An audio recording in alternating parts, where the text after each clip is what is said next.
খুলনা নগরীর ধর্মসভা কালী মন্দিরে চলছে কুমারী পূজা। সেখানে আছেন আমাদের বিভাগীয় প্রতিনিধি মোহাম্মদ অসীম।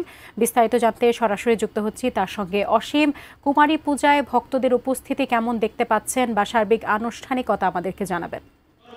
সাজিয়া, সকাল থেকেই কিন্তু কুমারী পূজা এবং যে বৃহৎ পূজা রয়েছে সেই পূজার কিন্তু নানান অনুষ্ঠানের মধ্য দিয়ে সেই আনুষ্ঠানিকতা সারছে সনাতন ধর্ম অবলম্বী যারা রয়েছেন তারা। আমি এখন যেখানে আছি খুলনার ধর্মসভা মন্দিরে, এখানেও কিন্তু সকাল 11টার দিকে এই কুমারী পূজা কিন্তু শুরু হয়েছে। একইভাবে খুলনা নগরীর যে 120টি মন্দির রয়েছেন এবং জেলায় 857টি মন্দির রয়েছে, সব মন্দিরে কিন্তু এই যে পূজা রয়েছে সেই পূজার আনুষ্ঠানিকতা কিন্তু সনাতন ধর্ম অবলম্বীরা সারছে। আর একটি বিষয় আপনাকে জানিয়ে রাখি যে এই কুমারী পূজাকে কেন্দ্র করে যে সমস্ত মন্দিরগুলো রয়েছে এই মন্দিরে কিন্তু সকাল থেকেই ভক্তদের উপচে পড়া ভিড় রয়েছেন।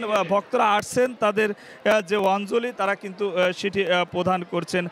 একটি বিষয় জানিয়ে রাখি যে হিন্দু শাস্ত্রমতের যে অষ্টমীর সকাল থেকেই দেবীকে আসন, বস্ত্র, নৈবেদ্য, পুষ্পমালা, চন্দন, ধূপ ও দীপ দিয়ে কিন্তু পূজা শুরু করছে এই ভক্তরা। তারপরে অষ্টমীর যে তিথি রয়েছে, তিথি অনুযায়ী এই পূজায় 9টি পাত্রে বিভিন্ন রঙের যে পতাকা স্থাপন করা হয়, যা দেবীর 9টি শক্তিকে উৎসর্গ করা হয়। পূজা শেষে কিন্তু এখন যে দেবী দুর্গাকে পুষ্পমালা প্রদান করছেন ভক্তরা।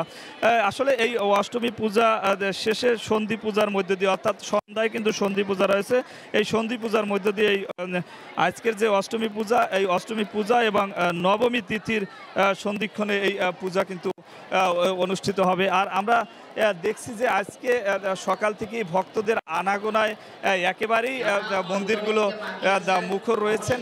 ভক্তরা তাদের যে আনুষ্ঠানিকতা সেটি সারছেন। একই সাথে